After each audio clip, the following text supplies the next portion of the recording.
گزارش یہ ہے کہ ترتیب میں بیٹھیں، ٹیکا نہ لگائیں، ٹیکا نہ لگائیں، ٹیکا نہ لگائیں، اپنی ترتیب میں بیٹھے، صف والی ترتیب ہی میں بیٹھیں تاکہ آنے والوں کو برابر جگہ ملے، درمیان میں بھی جگہ خالی ہے، آنے والے کو برابر جگہ ملے، بالترتیب بیٹھ جائیں، صف بناتے ہوئے بیٹھیں تاکہ آپ کو مجلس میں خلل نہ ہو، کیونکہ یہ مجلس ویسی مبارک مجلس ہے کہ اللہ کے رسول صلی اللہ علیہ وسلم نے فرمایا کہ اگر کسی نے اس مجلس کے اندر کسی کاڑی سے کھیلا تو بھی اس کا جمعہ نہیں ہوا۔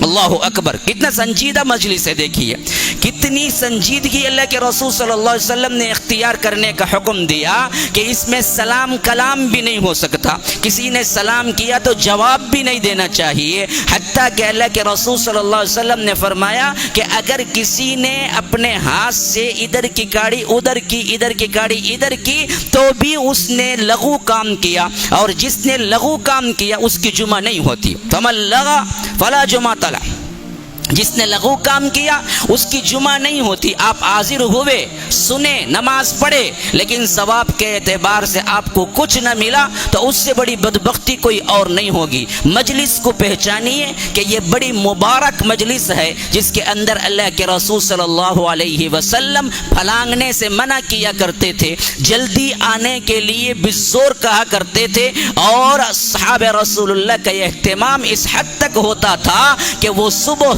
سویرے فجر کے بعد سے تیاری کرنے لگتے تھے اور پہلی گھڑی میں آنے کی کوشش کرتے تھے۔ تو اللہ تبارک و تعالی ہمیں اپنی رحمتوں میں رکھے کہ میں یہی کہتا ہوں بھائیوں کہ جمعہ کے لیے تیاری کے ساتھ امام کے ممبر پر چڑھنے سے پہلے آپ آ جائیں، ورنہ آپ کا رجسٹر میں نام نہیں ہوگا۔ فقہ کی حیثیت سے شاید آپ کی جمعہ مل جاتی ہے، لیکن فرشتے جو رجسٹر کرتے ہیں اس رجسٹر میں آپ کے جمعے کے ادا کرنے والوں کا نام نہیں ہوتا ہے۔ اللہ کے رسول نے فرمایا کہ جمعہ کا خطبہ شروع ہوتا ہے تو فرشتے جو دروازے پہ کھڑے ہو کے نوٹ کرتے ہیں وہ اپنا دفتر بند کرتے ہیں اور آ کے مجلس میں بیٹھ جاتے ہیں امام کے ساتھ خطبہ سننے کے لیے۔ پھر کوئی آتا ہے تو اس کا نام رجسٹری میں نہیں ہوتا، رجسٹری میں نہیں ہوتا۔ کون چاہے گا کہ اپنا نام رجسٹری میں نہ کروائے؟ راشن کارڈ میں تو ہوگا لیکن جمعہ کی محفل میں تمہارا نام نہ آئے گا۔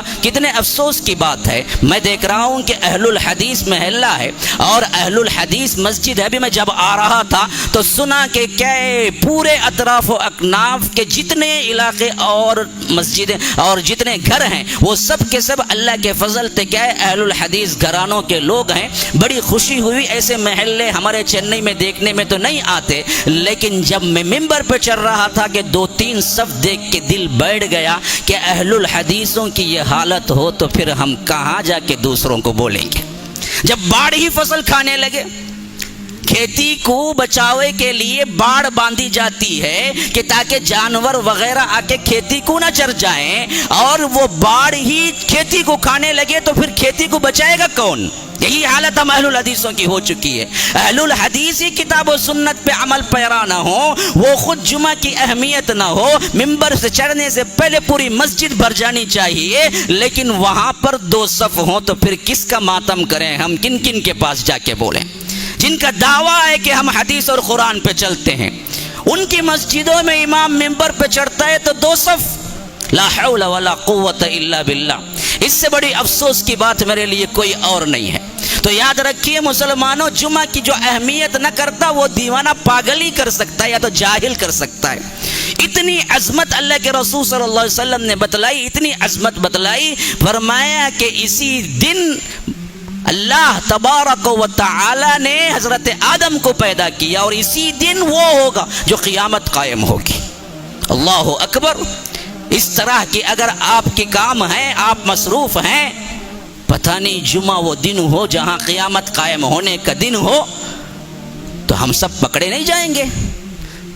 اللہ تبارک و تعالی ہم سے نہیں پوچھے گا کہ جمعہ کا دن تھا کہاں مصروف تھا، گھر میں، جاب میں، تجارت میں، کام میں، دل لگی میں، ہنسی مذاق میں، چاہے خانوں میں، نہیں۔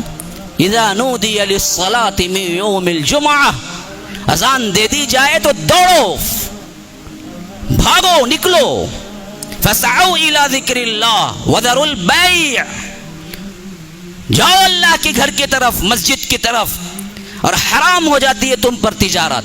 وذروا البیع. ہم نے اپنے کاموں کو کیا ہے اذان پر ترجیح دی, پھر تو اللہ کی بہت بڑی نافرمانی ہو رہی ہے. ہم کو کیا حق پہنچتا ہے کہ ہم پھر قرآن و سنت پر عمل کرنے والوں کا کیا ہے نعرہ بلند کریں؟ تو اللہ کے لیے کیا ہے اپنے آپ کو تبدیلی لائیں. مجھے ایک جمعہ ملا, پتہ نہیں پھر کبھی آؤں گا یا نہیں, لیکن میں نے سوچا کہ آج میں نہ کہوں گا تو کل اللہ کے دربار میں میں بھی دراصل گنہگاروں میں کھڑوں گا. میں جہاں دیکھا جو دیکھا میں آپ کو بیان کر رہا ہوں کہ یہ بالکل غلط طرز ہے. اہل الحدیث مساجد کے اندر خطبے کے وقت 2 صف, لا حول ولا قوت الا باللہ. خطبہ شروع ہونے سے پہلے پوری مسجد بھر جانی چاہیے, خطبے کے بعد تو تمہارا نام رجسٹر میں بھی نہیں لکھا جاتا. ہماری حالت عجیب ہے. اللہ تبارک و تعالی ہم پر رحم کرے.